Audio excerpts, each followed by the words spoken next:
Muito boa noite a todos. Estamos aqui reunidos nessa noite para confraternizarmos numa exposição dos nossos jovens, que hoje nós vamos falar sobre a juventude no mundo espiritual. Então eu escolhi uma musiquinha para entrarmos nessa frequência do tema da palestra, uma canção chamada Reencarnação, do grupo Bem, que é assim.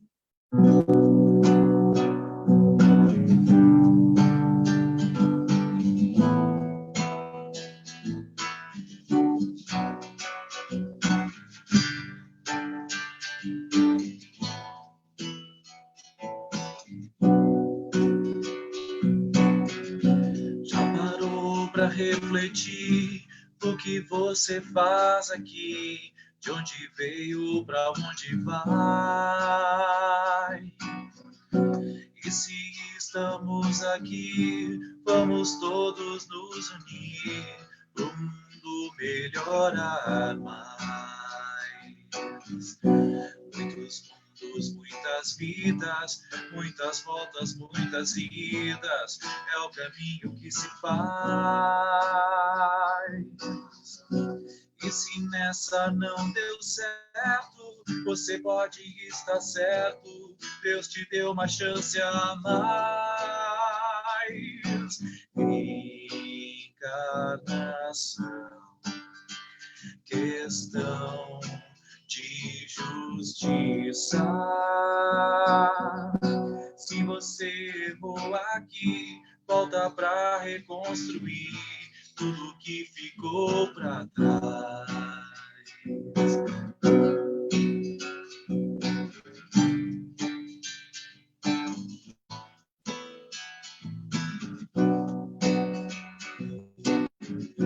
Já parou para refletir o que você faz aqui, de onde veio, para onde vai? E se estamos aqui, vamos todos nos unir para o mundo melhorar mais. Muitos mundos, muitas vidas, muitas voltas, muitas idas, é o caminho que se faz. E se nessa não deu certo, você pode estar certo, Deus te deu uma chance a mais. Reencarnação, questão de justiça. Se você errou aqui, volta para reconstruir tudo que ficou para trás. Reencarnação, questão de justiça. Se você errou aqui, volta para reconstruir tudo que ficou para trás.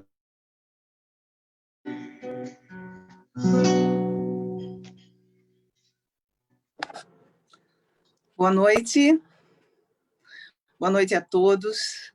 Agradecemos imensamente ao Leandro por esse acolhimento que a música sempre traz. A música toca não só os nossos ouvidos, mas certamente toca os nossos espíritos e acolhe a todos nós. Então, sintam-se todos acolhidos nessa sala, nessa grande sala, nesse auditório, que hoje está aqui formado, com pessoas de várias casas espíritas, além da Casa Espírita Eurípides Barçanufo, que muito se alegra por poder receber a todos nessa sala virtual.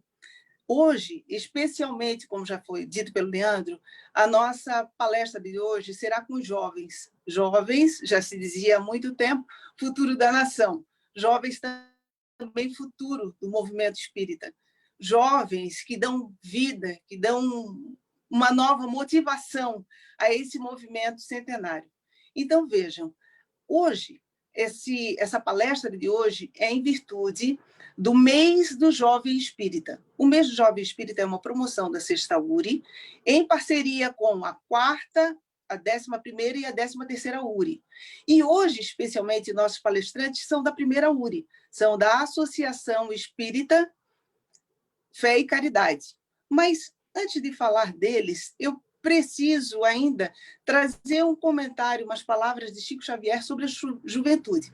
Quando entrevistado no programa Pinga Fogo, em 1972, quando esses jovens de hoje, os palestrantes de hoje, ainda estavam certamente no plano encarnatório, eles não estavam aqui, quando então entrevistado no Pinga Fogo, em 1972, sobre a juventude, Chico Xavier falou que amparemos os nossos jovens com nossas experiências e eles nos amparem com a sua força.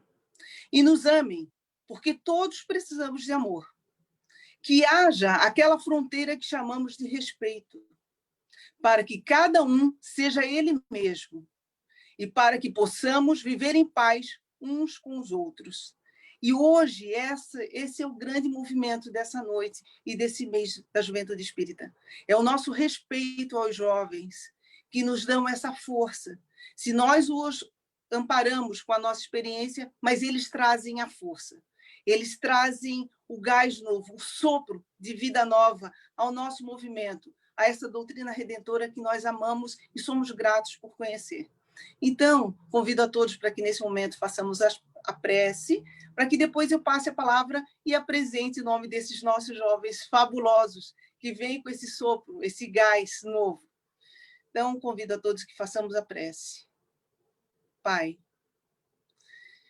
é imensamente, imensa, redundante até, a nossa gratidão por estarmos aqui, por termos em nossa casa, por podermos trazer de forma virtual, mas para dentro das nossas casas, os nossos amigos queridos, Senhor, os jovens e a sua palavra, os jovens e a sua fé, nesse movimento, nessa doutrina redentora que felizmente conhecemos e que nos ilumina. Pai, somos todos nós trabalhadores desta seara, que, mais do que palavras, transformemos o nosso fazer, que possamos, de fato, ver, compreender e agir segundo os teus ensinamentos. Assim, rogamos que essa noite prazerosa de conhecimento e de energias renovadas chegue a cada lar, chegue a cada um com tudo de bom que promete e que já se iniciou na noite de hoje. Assim, pedimos a tua permissão para darmos a continuidade aos trabalhos da noite de hoje. Então, vamos apresentar os protagonistas da noite de hoje. Os palestrantes da noite de hoje são 2 jovens, estudantes e trabalhadores da casa Associação Espírita Fé e Caridade, que é situada em Florianópolis, que pertence à primeira URI. É o Alberto Fleming Luz e Júlia Fertin. A Júlia é filha de uma trabalhadora da nossa Casa Espírita, então a gente quer uma parte nesse latifúndio, Júlia. É filha da Fabiana, que também já esteve na Casa Espírita Eurípides Barçanufo. Então, somos gratos e vaidosos também, porque a gente tem uma partezinha nisso, porque a Júlia também já esteve na nossa casa. Então, a palavra é de vocês, queridos, e toda a nossa energia e toda a nossa força para que vocês dividam conosco o conhecimento e a alegria de ser jovem. Tudo de bom. Muito obrigado. Vou começar falando, depois a Júlia toma a frente, mas queria agradecer, então, esse acolhimento maravilhoso. Queria agradecer ao Leandro pela música inicial, que ajudou com certeza nessa nossa harmonização. Eu adoro essa música, e ela tem tudo a ver com o nosso tema mesmo, né? E para começar, então, eu queria trazer um pedido da Júlia, na verdade, de uma música que vai para a Biga, e a música é Cativar. Claro que uma palestra de juventude tem que ter música, né, gente? Não tem jeito.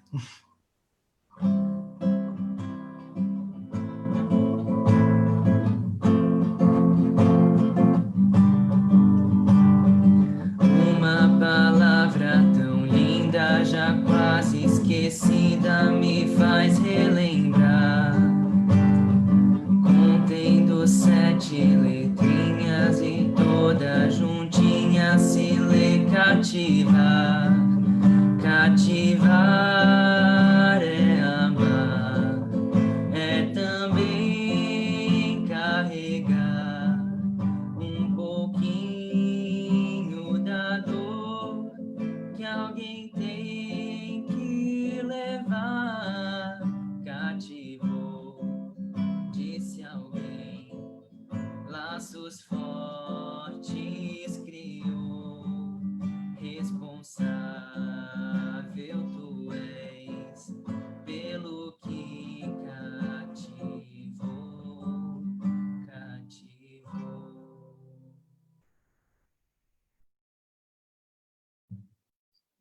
Obrigada, Alberto, por acolher o meu pedido. Queria começar agradecendo à Casa Eurípides Barçanufo pelo convite, em especial a Marlete.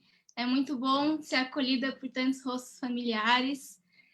Eu queria pedir um espacinho antes de começar para contar para vocês que a minha primeira aula de evangelização foi no Centro Espírita de Brusque. Então, eu iniciei minha evangelização lá, fui muito bem acolhida. Então, sim, Lu, vocês têm uma grande parcela para o encontro de hoje, com certeza.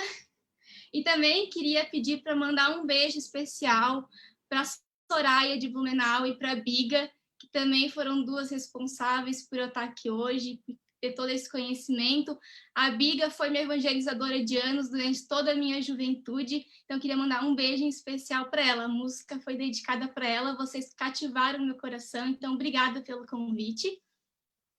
E a gente está muito feliz, eu e o Alberto, de estar aqui falando um tema tão importante. E, para começar, eu queria compartilhar com vocês rapidinho a bibliografia que eu e o Alberto a gente usou. A gente usou as obras básicas do Livro dos Espíritos e O Céu e o Inferno, mas também a gente usou o livro Jovens no Além, do Chico, Violetas na Janela, Ainda Existe Esperança, do Luiz Sérgio, e Céu Azul. Então, são obras que retratam a vida de jovens no mundo espiritual. Para quem tiver interesse, depois quiser fazer leituras mais aprofundadas, fica aí a nossa indicação dessas obras. Então, para começar, antes de falar com vocês sobre o jovem no plano espiritual, eu queria falar de 3 conceitos importantes para a gente evoluir o pensamento. O primeiro deles é o jovem. O que é o jovem? Quem que é o jovem? Então, a juventude nada mais é do que um estado material. O espírito, enquanto jovem, ele continua com a sua personalidade de ser imortal, um espírito milenário, individual. Então, é uma constituição no corpo físico de jovem, no perispírito, mas principalmente também na constituição mental. Por exemplo, existem diversas pessoas que desencarnam aqui da Terra, que já são mais idosas, já estão na terceira idade, e quando chegam no plano espiritual, já estão com o perispírito jovem, já estão continuando as atividades, não tem mais os empecilhos que o corpo físico daqui trazia, e isso porque já tem uma capacidade mental de um jovem. Claro que para conseguir desencarnar e chegar no plano espiritual e ter um perispírito de jovem, precisa ali um pouquinho de uma evolução moral do espírito para conseguir isso tão rápido. O segundo conceito que eu queria trazer para vocês é o conceito de afinidade. Então, enquanto a gente está aqui na Terra, a gente busca o convívio com aqueles que a gente tem o mesmo interesse, os mesmos gostos, aqueles que são semelhantes com a gente. Por exemplo, a gente está aqui hoje por afinidade ao espiritismo, está todo mundo aqui junto, unido, em prol da doutrina espírita. E quando a gente desencarna, nada muda nesse sentido, a gente continua buscando espíritos que são afins conosco. Então, a gente continua formando grupos de afinidade. E cada caso é um caso. Existem casos de jovens, por exemplo, que são ligados às drogas, ao sexo, ao álcool. Outros jovens que são ligados ao estudo, à moralização. Enfim, são diversos grupos que constituem essas afinidades. E quando a gente desencarna, a gente continua a viver essas sensações que a gente vivia enquanto aqui encarnados. Isso não muda. O que muda é que fica um pouco mais intenso quando a gente está lá no plano espiritual. Quanto mais moralizado um espírito ele é, menos sensações e necessidades da última existência ele vai continuar sentindo após o desencarne. Ele vai ter uma maior aceitação e uma maior busca do progresso espiritual enquanto estiver no plano espiritual. Então, para finalizar, antes de chegar no plano espiritual, o terceiro conceito é o de desencarne. E tudo isso, gente, eu estou trazendo esses 3 conceitos porque o plano espiritual, a vida que continua lá, é reflexo desses três conceitos que eu estou trazendo para vocês. Então, o desencarne, para a gente entender ele direitinho, é legal compreender a constituição de nós enquanto aqui na Terra. Somos constituídos de um corpo, que sou eu, Júlia, 1,65 m, cabelo comprido, de um espírito, eu, Júlia, um espírito que não é Júlia, né? O meu nome dessa encarnação é Júlia, mas é um espírito milenário, único, e também de um perispírito que faz a ligação do meu corpo com o meu espírito. As células do nosso corpo físico, elas são ligadas, células por células no perispírito. Então, tudo que a gente faz no nosso corpo material vai influenciar no perispírito e no nosso espírito e vice-versa também. E a constituição após o desencarne no plano espiritual é a mesma. O que muda é que a gente perde o corpo físico, a gente perde essa roupagem, essa casa que nos foi dada nessa encarnação. Então, o desencarne nada mais é do que perder o corpo físico e retornar à nossa pátria de origem, que é a nossa verdadeira casa. E isso, muitas vezes, a gente se esquece. Eu falo por mim mesma, assim. A gente esquece que o plano espiritual, a gente não está lá viajando, não está lá de passagem, a gente está aqui na terra de passagem. Nossa verdadeira casa é lá. Quando a gente desencarna, a gente está voltando para os nossos familiares, que o nosso grupo familiar não é só esses que constituem aqui na Terra enquanto encarnados, é um grupo muito maior, tem dezenas de espíritos nos esperando lá, amigos, familiares, quando a gente voltar para casa. E a reencarnação, então, é quando a gente volta para a Terra ou para outros mundos, em diferentes corpos, até a gente atingir a perfeição moral. Enquanto a gente não está aqui, a gente está no plano espiritual, então. E uma coisa bem importante também é que quanto mais apegado à matéria, mais lento vai ser o desprendimento do corpo físico no momento do desencarne e mais lento vai ser esse processo de continuar as atividades no plano espiritual. E quando eu falo mais apego à matéria, é importante também entender o que é a matéria, né? Um carro, uma casa, sim, isso tudo é matéria. Então, assim, Júlia, eu não busco pelos carros mais caros, eu não tenho uma casa luxuosa, então eu não sou tão apegada à matéria, né? Sim, que bom, mas uma coisa que eu também me vejo com dificuldade de entender é que, por exemplo, você ser apegado aos seus familiares, enquanto aqui encarnados, da forma como você conhece eles, também é uma certa forma de apego à matéria. A gente tem que entender que está todo mundo aqui de passagem e que se esses entes queridos desencarnam, a gente não vai deixar de estar próximo deles, a gente não vai deixar de ter o contato e eles não vão deixar de ser quem eles eram enquanto estavam aqui. Então, a gente tem que também perder todo esse apego à matéria que a gente ainda às vezes nem percebe que tem. Então, quanto mais apego a gente tiver, mais lento vai ser esse desligamento do corpo físico. E também é legal entender o reflexo dos entes que ficam aqui naqueles que desencarnaram. Eu digo isso porque eu estava lendo com a minha irmã, Camila, o livro Violetas na Janela.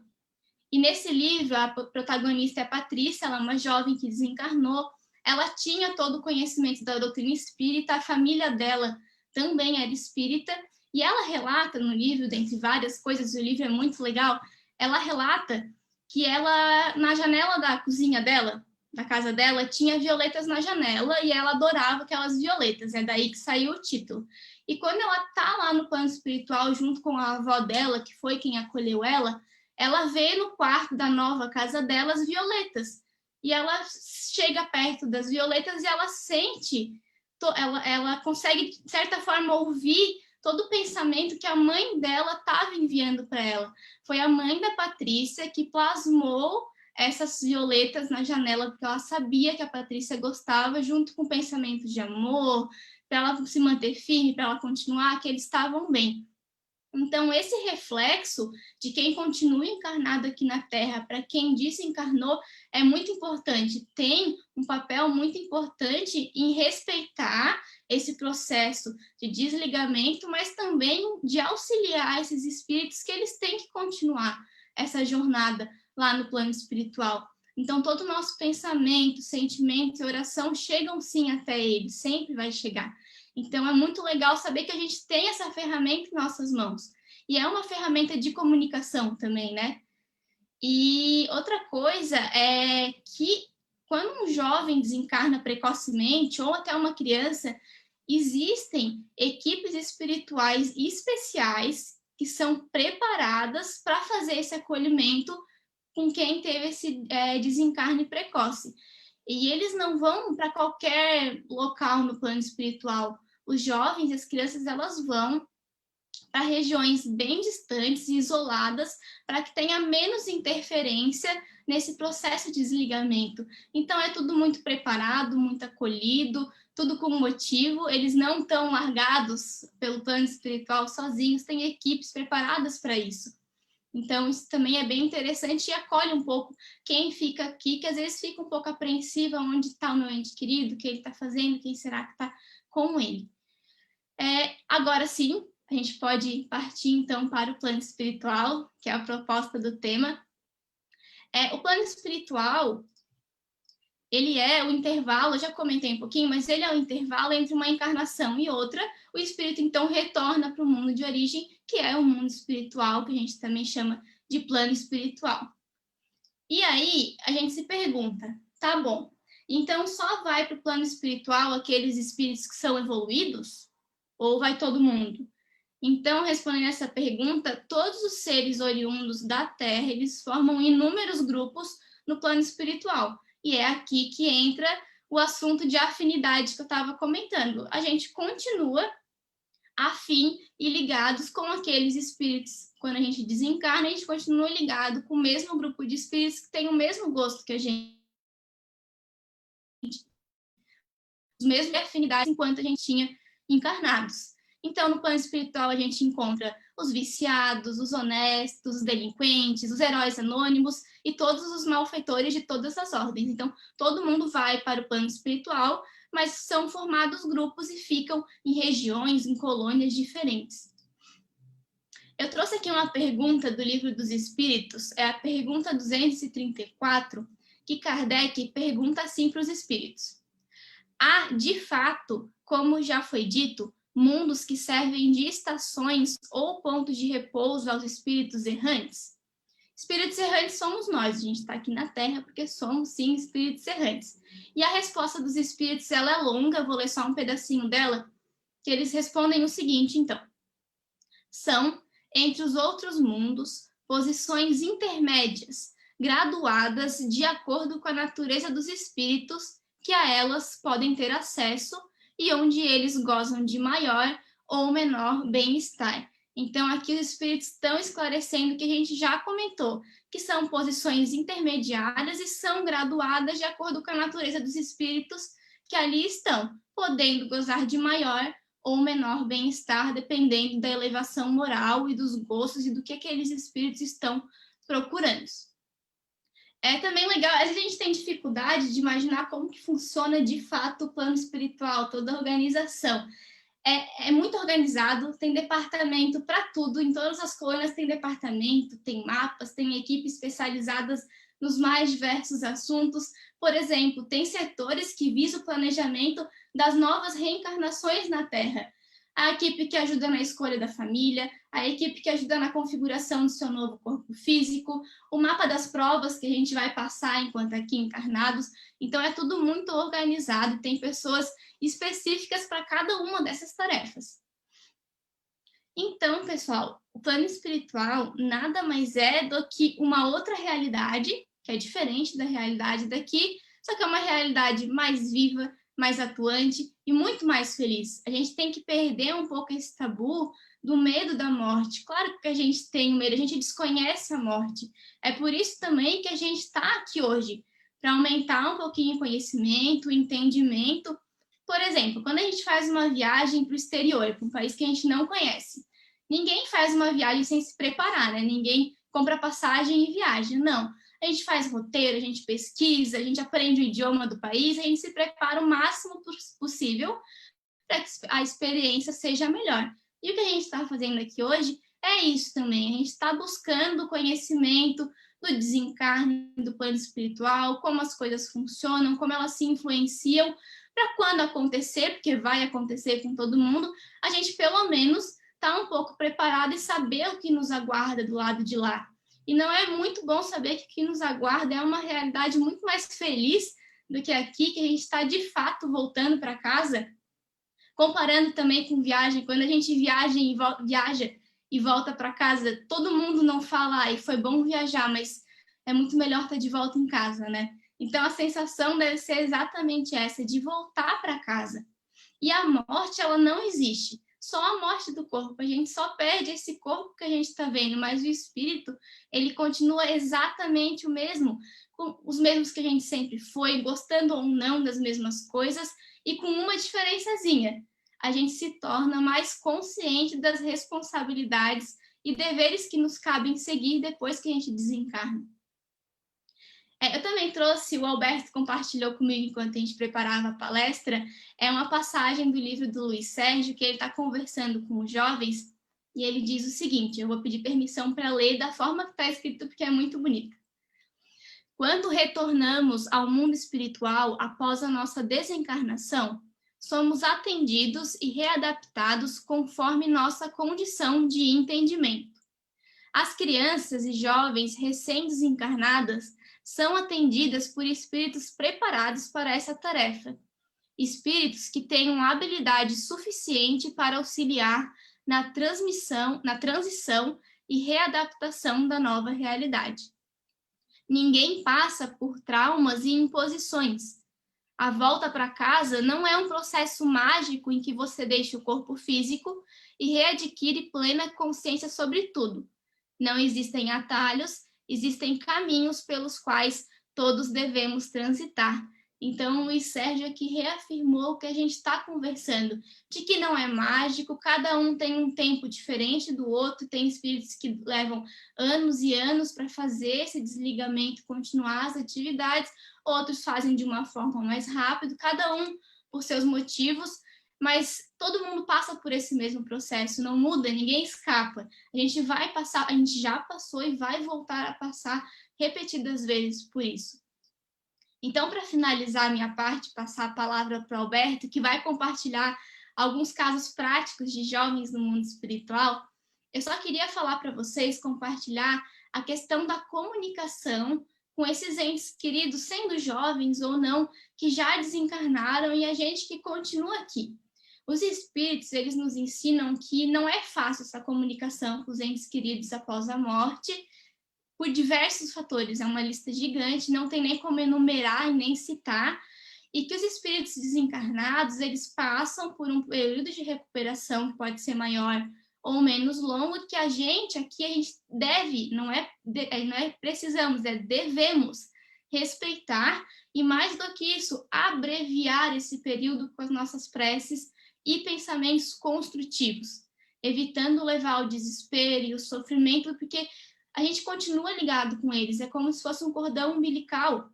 Tudo que a gente pensa e sente continua sendo transmitido para eles. Então, fica uma reflexão, o que a gente quer estar passando, né? Que sentimento, que pensamento a gente quer levar até eles? Com certeza, é um pensamento para auxiliar. Então, eu deixo esse questionamento e passo a palavra, então, para o Alberto, para ele contar um pouquinho algumas histórias para vocês dos jovens no mundo espiritual. Obrigado, Júlia. Eu queria primeiro só dizer que às vezes a gente recebe alguns presentes, né? Alguns presentes que vêm do mundo espiritual pra gente, né?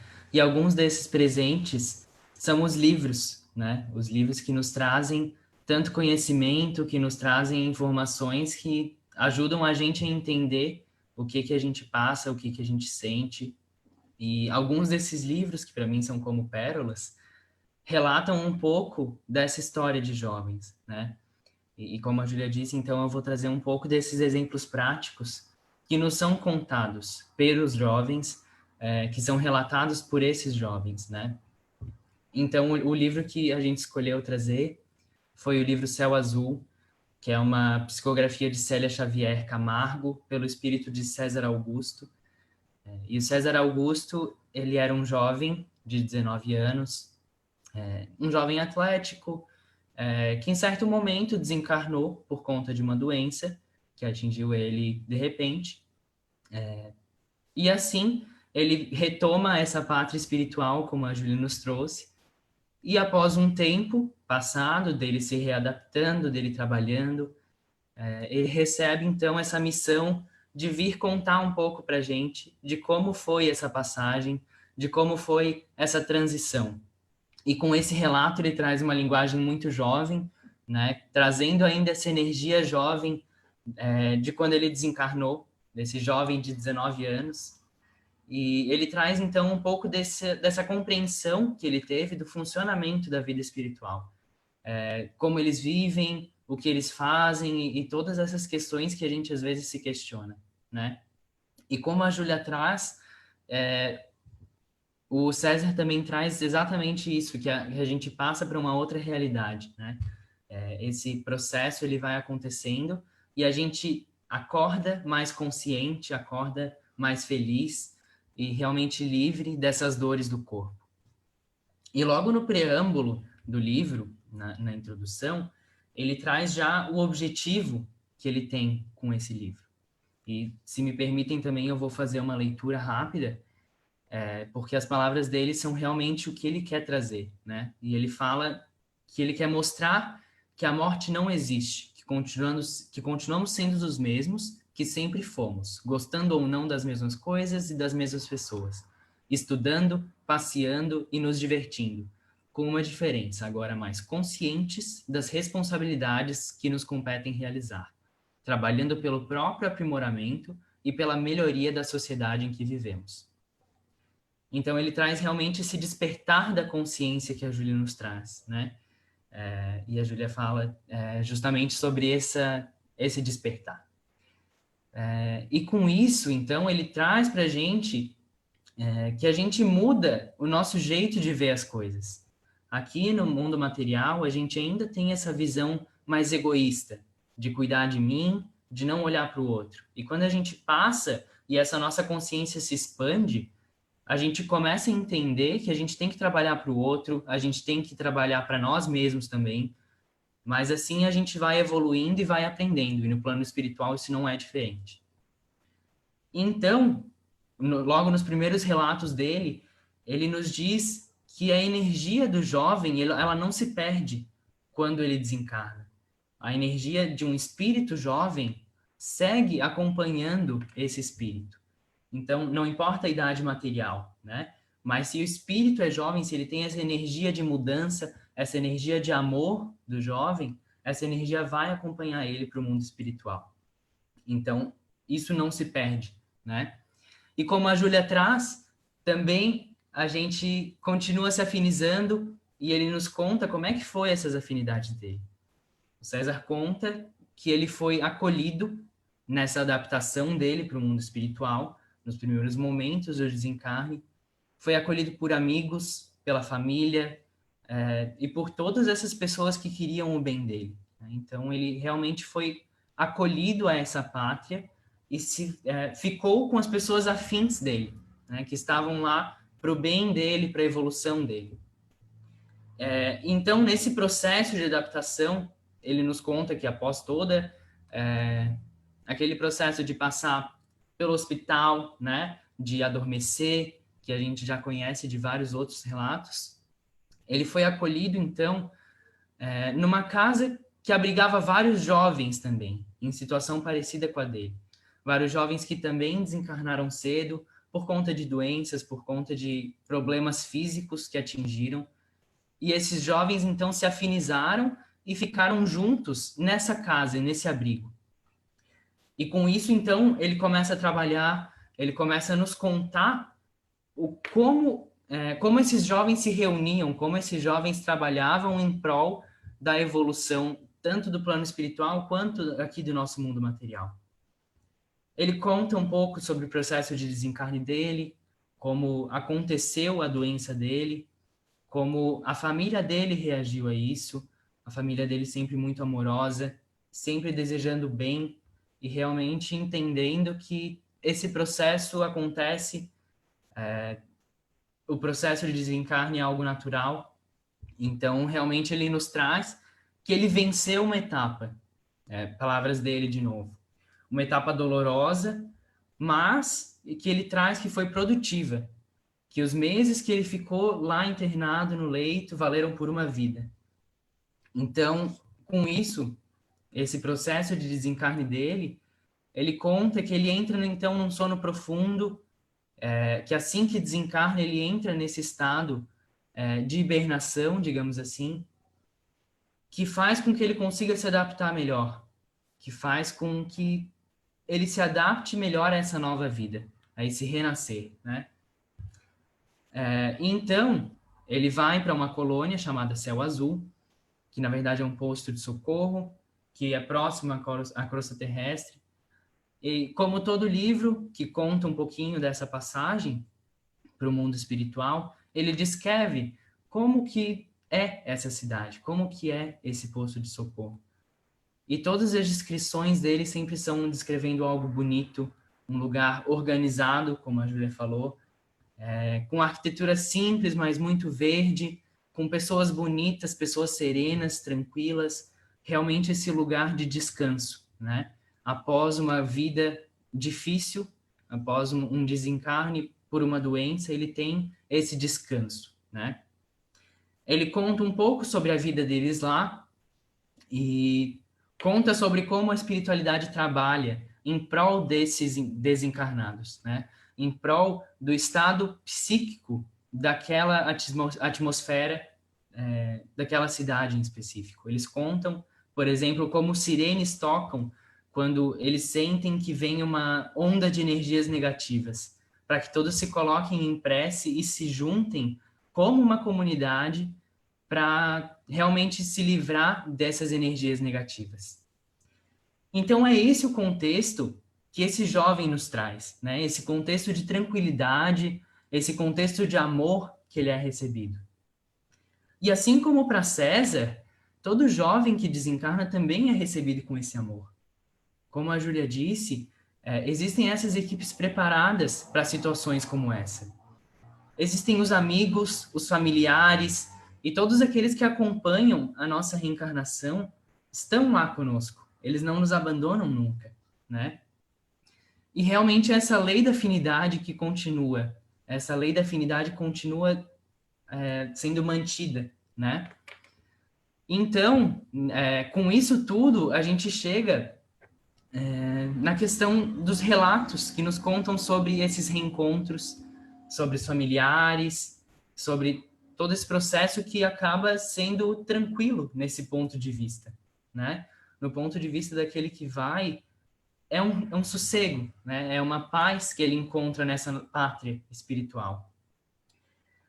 E como sempre, César também nos conta sobre os trabalhos, como eu disse, e os trabalhos para o bem, né? Ele faz inúmeras descrições de como acontecem esses trabalhos, que existem vários trabalhos diferentes, como a Júlia trouxe, específicos para cada situação, específicos para cada área, e ele traz justamente como o jovem no mundo espiritual se insere nesses trabalhos. E é realmente o conceito de protagonismo que a gente traz, que foi falado um pouco na abertura, né? O protagonismo de o jovem procurar esses trabalhos e ser acolhido e aprender, né? Então, nessa ótica do espírito imortal, os trabalhos no bem, eles não observam a idade, eles não observam quem vai fazer. Então, esse trabalho no mundo espiritual e aqui na Terra também, ele tem esse cunho de amor, independente da idade, né? Então, é importante ressaltar que os trabalhos continuam na vida espiritual. Então, o jovem ele vai se afinizando e vai entendendo a necessidade do trabalho para o bem. E com isso, então, eu queria trazer, para finalizar, uma música, de novo. Essa música se chama Força do Bem, que representa um pouco desses trabalhos no bem, nesses trabalhos de amor, e toda a força que existem nesses trabalhos, né? Essa música ela é muito cantada em encontros de jovens, então é realmente algo que toca todos que escutam, né? Mas para os jovens eu acho que é algo que é realmente muito vivo, né? Tanto para os jovens daqui quanto para os jovens do mundo espiritual. Então, o nome da música é Força do Bem.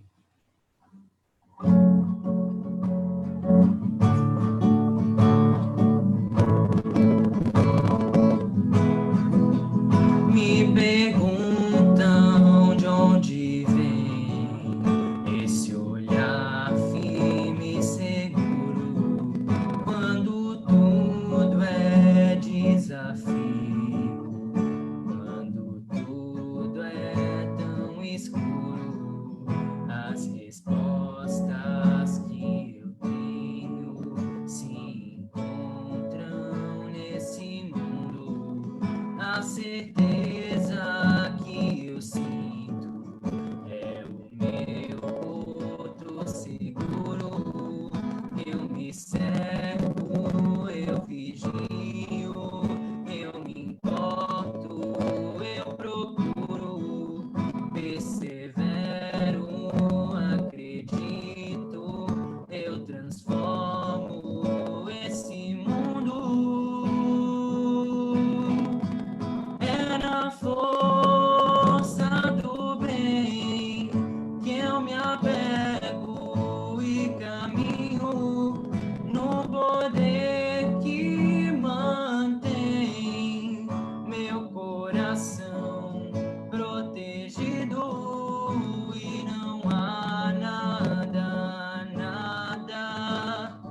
nada a temer, pois a força do bem é o maior poder. É na força do bem que eu me apego e caminho no poder que mantém meu coração protegido, e não há nada a temer, pois a força do bem é o maior poder. Que a gente possa, então, seguir fazendo esse bem, nessa força do bem, tanto aqui quanto no nosso plano espiritual. Obrigada, Alberto, de novo, pelas palavras e pela música. Obrigada a todo mundo pela atenção, pela participação, os sorrisos, os olhares amigos. É muito bom poder estar vendo vocês aqui. Pessoal de várias casas espíritas, obrigada pela participação. Vamos, então, nos encaminhar para a prece final de encerramento.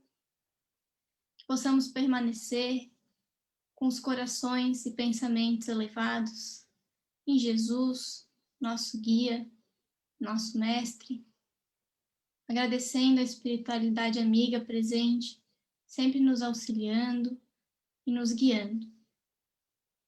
Que possamos, então, ter as mentes abertas para todo o conhecimento que nos é enviado e proposto, mas principalmente os corações abertos para a vivência do Evangelho e do amor de Cristo.